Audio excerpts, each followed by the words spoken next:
Hey guys, welcome in. Today we will be learning the infamous Affliction Warlock in Mists of Pandaria.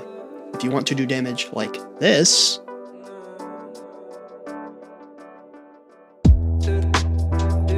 this is a great place to start. Let's get into it. Talents and Glyphs. I think they're pretty straightforward. There's a few situational fight-based choices that you probably are going to make later, but these are very straightforward. And it looks like this. If you don't want any more information, you can skip forward. I will go through each of these talents and why I choose them now. For 15, Soul Leech is the best. It's a passive shield from Maleific Grasp and Haunt and Drain Soul, and it's very powerful. You'll see a lot of healing at the end of the fight. Harvest Life isn't very powerful at all, maybe for PvP, and Dark Regeneration could be situationally useful depending on an encounter, but I haven't found an encounter that I'd rather use it over Soul Leech. For 30, Shadow Fury is pretty useful in some fights, like Will of the Emperor. I like using Shadow Fury to kind of help out if we're missing a stun, or if you're not hitting the ads at all, then you don't really need to worry about this. Mortal Coil is my default. It's nice 15% health on a 45-second cooldown or emergency CC, which is really nice. And Demonic Breath, I haven't found a use for it yet. 45 default Soul Link, as long as you're using Grimoire Supremacy, which Affliction's always using.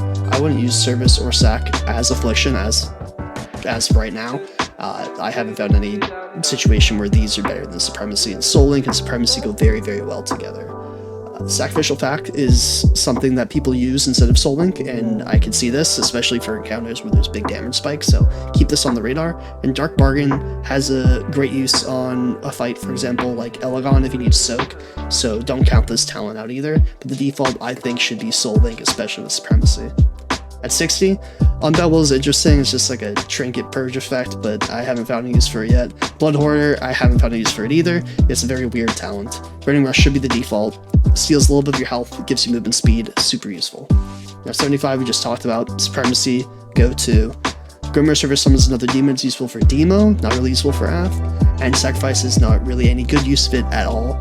And 90, the second charge of Dark Soul lets you have another entire dot rotation that you could re-put on the boss when you reapply your dots, and we'll get into that later.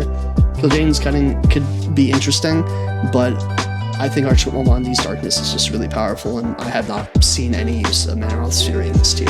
Going through the glyphs really quick, I just want to mention that I'm not going to go through all of them. A few that are worth talking about is number 1 is Eternal Resolve for Affliction. This is a custom mock glyph that increases the duration of UA, Corruption, and Agony by 50%, and reduces their damage by 20%. I want to note there's a hidden damage reduction because Maleific Grasp makes your dots tick for 50% of their normal periodic damage, so that's going to be reduced, and with Drain Soul as well, so keep that in mind if you're playing with this glyph. I would recommend playing with this glyph if you're new to the class and not comfortable with dot tracking, otherwise I would try to not use it. Beyond that, Glyph of UA is okay, reduces the cast time of UA. Siphon Life, okay, just free healing when it ticks. And Curse of Elements is the only one I would probably recommend that you use because it lets you do an AoE elements, which can be really helpful. Now, minor glyphs don't really matter, they're mostly flavorful, but you could use so well to make sure people actually pick it up and don't beg for it later. And that's about it for glyphs. Okay, I want to quickly go over an example Prebis set, stat priorities, gems, and consumes. Starting off with what we have on the right, the WoW Sims has been updated, and I will have a link to this in the description below. For Mists of Pandaria, it's an alpha stage, so this isn't 100% perfect, but this is very strong. And if you need a place to start for what gear should I be getting into which slot and how will it synergize, this is a great place. So definitely use this as a resource. Now, getting into the stat priorities, we want int, 15% hit, which is 5100 hit, and that's a lot of hit. So to get there, in Mists of Pandaria, expertise equals hit. So you can look at the gloves here, they reforge the mastery into expertise to get closer to the hit cap. And you can do this with gemming and enchants as well, so keep that in mind when you're trying to get towards that cap. Now, looking at these sockets, if you see a blue socket, you think Veiled, that is hit and intellect. If you see a yellow socket, you think orange, Artful, Vermilion, Onyx. And if you see a red socket, you can put in a Brilliant Primordial Ruby, which is just straight intellect. But if you are struggling to get to the hit cap, feel free to put the blue gems in the red socket. It'll help you get there and keep your socket bonuses. It's 2-for-1 special. Now, if we're looking at our consumes, you can see the settings and add consumes and externals and such, but I just want to go over the consumables. They're fairly straightforward. Use the prepots, flasks, and food, optional engineering. That's it. You don't have to worry about anything else. And that's about it. Okay, I want to go over 3 major changes that happened to Affliction Warlock going into MOP. And the first thing is this pandemic window, which is going to affect almost all of our major damage dealing abilities. When you reapply a dot, it adds up to 50% of the max duration to the new application, and it makes the dots a lot longer, especially if you're using Eternal Resolve. If you are, great. If you're not, that's fine. Just for example, I'm going to apply Curse of Agony here, and it's 35 seconds, and keep in mind I do have the glyph on. Now, if I get a proc, for example, and I see more powerful agonies available, I get multiple procs, I reapply my agony, and now it's over a minute. So that applies to UA, and it applies to Corruption as well. You can see how long the dots are going to be, which is fairly nice when you're learning the class.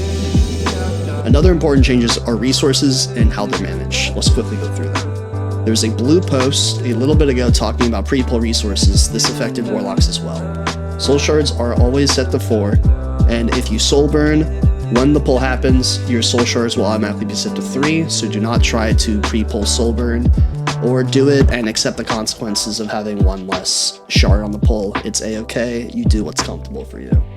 In addition to that, how do we generate shards? There's 3 ways we generate shards in the middle of combat. One of them is through Drain Soul. Drain Soul, every 2 ticks you get a guaranteed shard, which could come in handy during a fight. The second way is through Nightfall. Your most recent Corruption, keep that in mind, has a 10% chance to regain a Soul Shard that will come as a Nightfall proc. And then lastly, out of combat, you generate shards passively, and those are the only 3 ways you get shards. In addition to that, we still have mana as a resource. Spells like Soul Swap and Maleific Grasp do cost mana, so keep that in mind and try to use Life Tap specifically when you're moving so you can have the max amount of uptime on your channeled abilities. Third important change I want to talk about is snapshotting, since sometimes snapshotting changes depending on the expansion and what can be snapshotted. Every single dot, UA, Corruption, Agony, all take snapshotting. And snapshotting is where the big damage in Affliction comes from. Maleific Grasp and Drain Soul also take snapshotting. And in terms of what do you snapshot, the number 1 thing to snapshot and to get kind of trinkets for and procs for is Int, then Mastery, Haste, and that includes the Haste from Lust, you can snap that as well, and then Crit. Like, Crit is not the strongest, but it's pretty good. So just for an example, I'm going to put on a Corruption. Now I'm going to hit I got all my trinket procs, I'm going to hit Dark Soul, and all my cooldowns. You can see it's 158% stronger if I reapply this dot. And then when my procs fall off here, I'll click some of them off just to show you. It becomes significantly weaker. So making sure we're tracking all of these on our UI and keeping track of what we can snap and when we can snap it will be the difference between doing a lot of damage or very little damage. Okay, let's go over the opener. I'm going to walk through what I've written here, and then we're going to do it quickly together. Now, the Prepull used to be you Soulburn and then generate a shard, but they kind of got rid of that. If you have Soulburn active on pull, you automatically lose a shard. So now, we're just going to Prepot into Haunt. After that, you double check COEs on the target through the Rogue, or you manually blight yourself. Soulburn Soul Swap for all 3 of your dots on the pull, so the dots are running. We Maleific Grasp for a few ticks for procs. We pop all of our cooldowns once we see we have our procs lined up. And then we Soulburn Soul Swap a second time. Maleific Grasp in the meantime, before Berserking falls off, Soulburn, Soul Swap a 3rd time on the primary target, then you can drop the Terror Guard and reapply Haunt and get into the maintenance of the rotation. Now, let's see what that looks like all strung together. Here's what it looks like all strung together.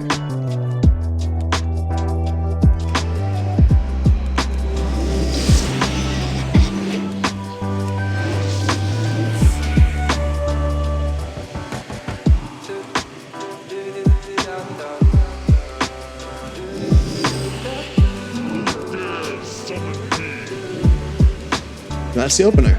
Okay, let's get into the maintenance of the rotation. I will have a copy of this in my Discord and probably in the description of this video, so you don't need to pause it here or anything, you just look below. The number 1 thing that you need to remember is your dots need to be on the target at all times, and you need to manually refresh your dots under the following conditions. If you do not have the shards to Soulburn Soul Swap, like if I just don't have any shards at all, I just use them all for some reason. I'm out of combat and my dots are about to fall off. You can easily just recast it. It is a-okay. It takes a few globals, but it's better than your dots falling off entirely. Secondly, if you're low on shards and procs will be up soon, make sure you're pooling your shards. So see, I have big procs now. I can hit up my cooldowns again mid-combat, and boom, I have snapped powerful dots that have Pandemic Window on top of it. Very nice. Number 2, use Haunt. Haunt increases the damage of your dots by 35% on top of the initial damage it does. So having Haunt up makes a huge difference. Use Haunt if you have 2+ soul shards, and always try to have a shard so you can Soulburn Soul swap, because your cooldowns will come up intermittently and you want to take advantage of the, again, Pandemic Windows. Do not overcap on soul shards. This is just like Burning Embers and I guess Demo Fury, but don't overcap. If you're close to 4, if you're at 3, you should spend 1. If you're 4, you should 100% spend 1. Are you at 2, you should probably spend 1. So 3 100%, 4 100%. You want to make sure you're using your resources appropriately. Now, Maleific Grasp is our filler. If you have no dots to put up, you have your strongest, most powerful dots, so you don't have to worry about anything. You're just sitting there spamming Maleific Grasp. Just Maleific Grasping it, especially on single target. And if you're low on mana, just life tap. And this is the perfect global. If you're Maleific Grasping and say there's a mechanic coming at you, and you have to move to the left, you use your global, life tap, reposition, Maleific Grasp again. So make sure you're taking advantage of your movement to maintain your mana, because there's not a lot we can do on the move besides reapplying COA or Corruption or Mortal Coiling or Soul Swapping, but life tap is a very strong movement global. Lastly, if the boss is under 20%, instead of Maleific Grasp as the filler, you use Drain Soul. And I want to note, if you are desperate for shards, you can use Drain Soul and you can get shards back. But the Drain Soul ticks aren't as strong as Maleific Grasp in the beginning here. So this is a Maleific Grasp with all the dots. So I'm going to put all my dots up, and I'm going to Maleific Grasp, and the target's at 100% health. And the Maleific Grasp is making my dots tick. Actually, and it only goes over 4.5 seconds, and this also snaps. Now look at Drain Soul. Now Drain Soul is very slow. Tick. Tick. But I got a shard back, and I got a proc on top of that, so I got like all my shards back through RNG. It's not ideal to use Drain Soul. I've heard some people using Drain Soul instead of Maleific Grasp entirely, so they get more shards while we're in this gear where we're not generating a lot more shards because Corruption isn't taking as fast. But I'm going to use this as my stratagem moving forward for maintenance, and I invite you to explore and see which one you like. This is what I'm going with, and that's the maintenance. Okay, let's go over 2 to 4 target. This is going to be the longest part of the video. This is going to be 3 parts. I'm going to read through what I wrote. Going to do it slowly, then do it quickly. Let's go through it together. First of all, this will take practice. Please take what you learn here, go to the dummies, and practice, because it is a lot. We pre-pull the same as we do on the opener, where we're just going to pre-pull with a pot, and we'll Haunt. Once that's on the main target, we'll Soulburn Soul swap, get all 3 dots on the target, Maleific Grasp for some procs. Then, once we have our procs, we'll pop all of our cooldowns, Racial, Dark Soul, Engineering Gloves. And then we'll Soulburn Soul swap again on our main target. So we take advantage of our Pandemic Window, make it a lot longer, and then we take the dots off that target and put it on all 4. So inhale, exhale, inhale, exhale, inhale, exhale. Before your Berserking falls off, or Jade Spirit, or Blood Fury, you Soulburn Soul swap a 3rd time so you can maximize the duration with your cooldowns on the main target. Then you drop the Terror Guard, and then you start to get into the inhale, exhale, maintenance of the rotation. Now, what is inhale, exhale? So I'm going to put some dots up on the target so you guys can see what it looks like. So I have Corruption and UA up. You see it's 15 seconds. I'm going to inhale, we'll soul swap here. Inhale, you see this very small timer at 2.5 seconds to do something with it. Take it off, put it on the target. You see it keeps the duration from my original target, so it lets you move the dots around and extend Pandemic Windows. Now, what do I mean by using a global in between the inhale, exhale? So I'm going to put UA and Corruption up. I'm going to put UA and Corruption up here just for the test here. Now I'm going to inhale. I have this time to use a global, and before the soul swap falls off, the exhale falls off, I'm using either Maleific Grasp or Life Tap in between, so I can make things as long as possible, so I can just take advantage of pandemic window, pandemic window, pandemic window. Now, let's see what all this looks like all together at a very slow pace. Now that we've gone through the written portion of the 2 to 4 target, let's walk through it slowly together. Now, we're going to start with our Prepot, Haunt, Soulburn, Soul Swap first around the dots. Try to fish for some procs, we get them. Soulburn Soul Swap. Then we spread these to 4 targets. Before Berserking falls off, Soulburn Soul Swap again. Now we get into the inhale exhaling.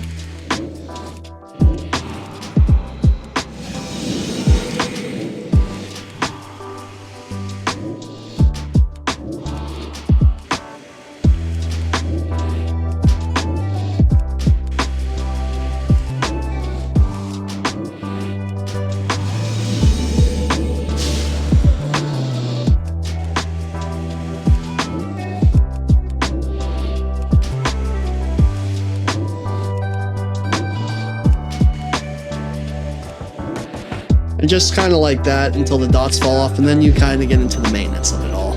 Okay, now let's string it all together without the commentary.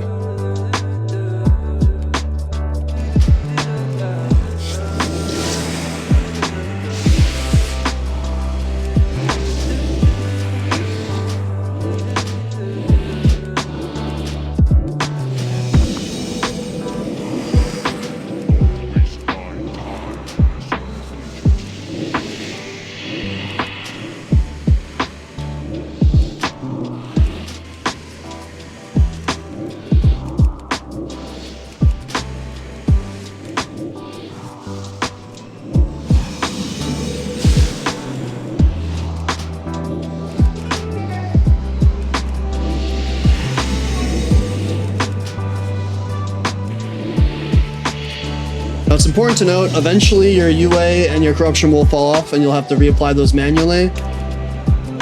But try not to let your agony fall off, and Everlasting Affliction Glyph makes this a lot easier, so if you're uncomfortable with this, make sure you're using that glyph, although it is technically a DPS loss. Lastly, going into 5+ beyond targets, I don't think our 5+ enemy AoE is that strong at the moment. Our big AoE comes when we can Soulburn and Soul Swap and move our dots to all the targets. So like 2 to 4 is where we are strongest. So you can Soulburn Seed, and just do it here and show you what it looks like. Now you can Soul Swap Seed, which a lot of people apparently didn't know, and Seed only breaks off of your damage, so not anybody else's damage. So I need to use Maleific Grasp here to pop it, and you can see we got a nice big fat corruptions on all the targets, and that'll help in 5+ AoE situation. Optionally, you should put up your Soulburn Soul Swap full round the dots on high priority kill targets or high HP targets, and then you can swap those between them. This is very encounter pack by pack basis, but being able to put your corruption up on all the targets with Seed and being able to use Seed and swap it around could net you a lot of damage, so keep that in mind. Okay, I want to go through some tips and tricks, extra help that can push you a little bit further to becoming a better Warlock player. Number 1, you need to track Skull Banner and Stormwatch Totem. This is what Stormwatch does. A Shaman will drop it for 10 seconds. You could do some extra nature damage, some burst of electricity, so you want to make sure you're getting damaging spells out. Skull Banner is a warrior spell that comes in MoP. It's a raid-wide 20% critical damage for everybody in the raid for 10 seconds. Special note, this does not snapshot your dots, so don't try to do it. It's just nice to track these so you can be putting out damaging spells and not wasting movements during this window instead, you know? Next, I want to talk about Tricks of the Trade. Tricks of the Trade gives you 15% extra damage from rogues, so talk to your rogues, make a Whisper macro, talk to your raid leader, make sure they don't need the extra threat on the tank for some reason, and take advantage of this because it makes a big difference, especially in a multi-target fight. Taking movement advantages with your gates and your port. Make sure you're pre-placing your gates because it takes time to generate charges, and port lasts 6 minutes, so make sure it's in a good spot. Healthstone has 3 charges, and you can drop Soul Wells alone. This is very important. These Healthstones will be the difference between you living or dying with 20% of your health being charged up, and you could use multiple of them during a fight. Now, if you want to know what race to play, if you're Horde, just play Troll. It makes it a lot easier. If you're Alliance, I would recommend you play Worgen. They don't really have any damage snappable abilities, but the extra crit is nice, and there's just not that many options, unfortunately. And that's about it for all the tips that I have for you. Hey guys, thanks for making it to the end of the video. Sorry I didn't upload this earlier. I am moving to another continent soon, so I've been a little preoccupied planning things and wrapping up my job and all the other stuff. So I want to thank you guys for watching this. I think App is super powerful, and we'll just ramp up as MOP presses on, and I plan to play MOP in its entirety. So if you want some help on the raids, because I will make a video for T14, T15, T16 moving forward, and I plan on making a Debo video in the near future, probably after my move. So drop a like, comment, and subscribe. That makes me know that you guys want more of this content, and I appreciate you all very, very much. If you all have questions, make sure to check out the Discord or catch me live on Twitch. I love answering questions, and I'm happy to anytime. Hope you have a great day. Good luck out there. Enjoy the MOP launch. Hopefully, catch you the next one. Peace.